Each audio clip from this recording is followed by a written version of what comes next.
Alright, what's up, drummers? So, fourmallet. It's not really something that everyone knows about, and it's not really something that you can even really do at home.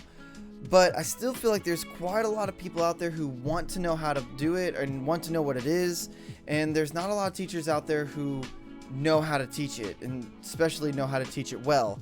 And if you're one of those people who maybe you want to go down that classical route, or maybe you just want to play some pretty cool music on marimba, and marimba is your only outlet like it was for me for a really long time, then this video is for you.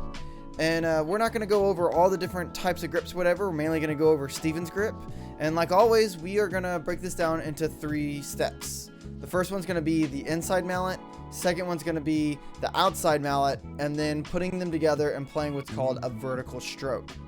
Also, this is going to be kind of like a crash course type of video. So if you're looking for more like in-depth knowledge of like fourmallet grip or Steven's grip, or maybe a different type of fourmallet grip of some kind, let me know in the comments down below, and maybe I'll make another video on it.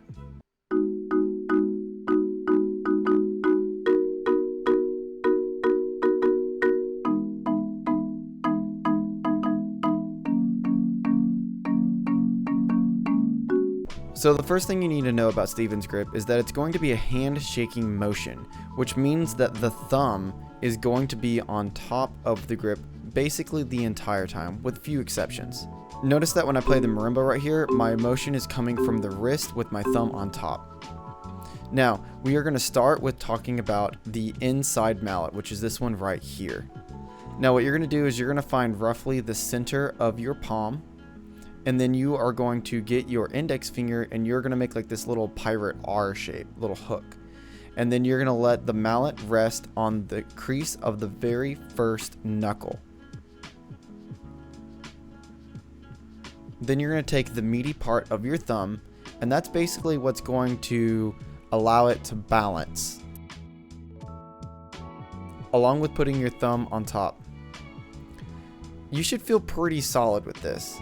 It shouldn't feel like it's gonna fall out of your hand or anything like that. It should feel pretty good. Now the middle finger is what's going to cover up the bottom of the mallet. Now this is where a lot of people kind of differ. Some people think that the mallet should be a little bit lower and that the middle finger shouldn't be touching the base. But it's been in my experience that it works best if the middle finger is right on the edge of the end of the mallet, so that way you can use it to manipulate and move the actual mallet itself for more advanced techniques that you'll learn later on.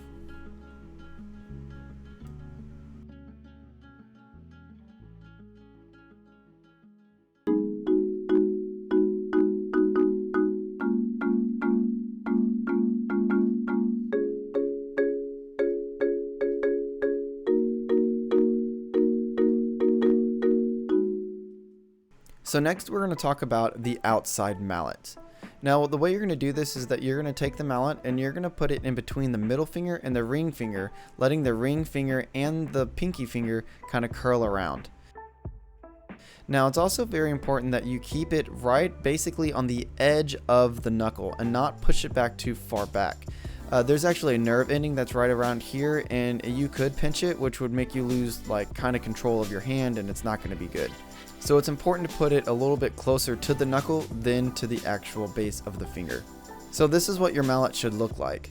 Now this is where a lot of people kind of differ. Some people think that the mallet should actually be down a little bit, leaving a little bit of excess below the pinky, about, I don't know, half an inch or so.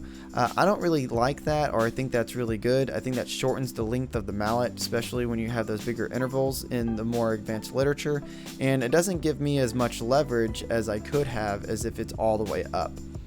Now it's important to note that if you play fourmallet long enough, you will get some blisters right where the mallet rests on the middle finger. This is totally normal, and just make sure that you rest and you take some time to let it heal. Don't bust your blisters, or definitely don't put any tape on it, because that can be very painful. If this happens, just run some warm water over your hands and let rest, and take your time and get back to it when you can.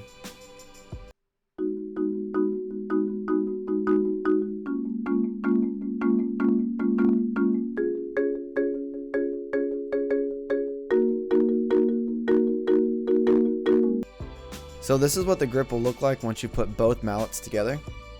Notice that my thumb is on top, my pinky and ring finger are curled in, and my index finger is a nice little hook motion. It's important to remember that this is a hand shaking motion. Notice that when I pick up the mallets to play, that my thumb is on top and that the motion is coming from my wrist, not my elbow. Also, the natural interval that will occur when holding the mallets will be a fifth. Also take note that I'm starting up and ending up and using that same piston stroke motion that we have with just about every other instrument.